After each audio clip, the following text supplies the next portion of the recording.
Thinking Aloud.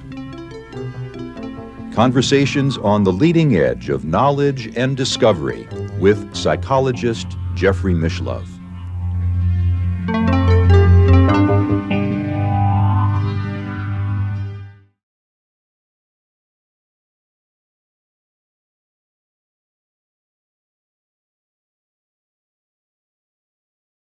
Philosophers sometimes ask, if a tree falls in the woods and nobody is there to hear it, did it really happen? And I think there's a sense in which you can say it didn't if there's no experience of it. What do you think? Well, I'm saying something rather like that in my book, The Dice Game of Shiva. For one thing, consciousness is very, very hard to define. It tends to be defined in very circular ways. What is consciousness? Well, it's awareness. What is awareness? Well, it's consciousness. And, round and round we go. So I tried to break that log jam by posing another slightly different picture of consciousness, which is to say it is the capacity to relate self and other.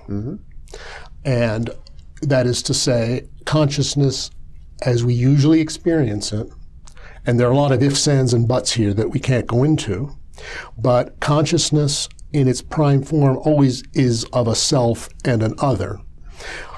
What happens when you're unconscious? Let's say you're in deep, dreamless sleep.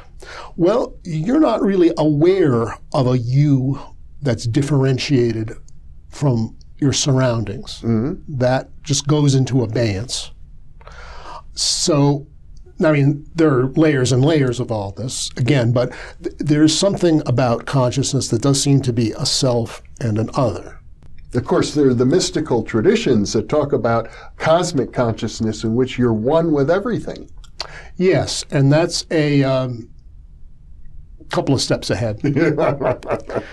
But what I'm kind of saying about this in terms of the mystical traditions, many meditative practices will have you do something like this. That is to say, you quiet your mind, and in a state of stillness, you start to realize that there are sensations coming to your body. Then you realize that there are thoughts and emotions that are coming across the screen of your mind. And there's a certain point at which you can see all of this as if they belong to somebody else, as if they're images on a screen. Projections in the mind's eye. Right. So then you can't be these things because you're watching them as if from a distance. So who is the I that is watching?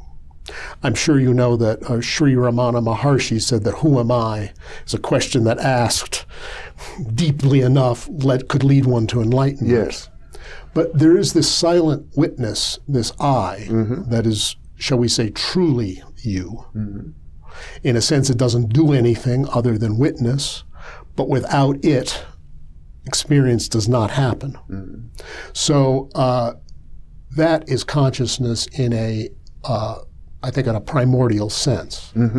Now, what I'm saying is that this sense of a self and other exists in many layers and many gradients in the universe. And this does not only include us, it does not only include animals or plants or even organic life as a whole.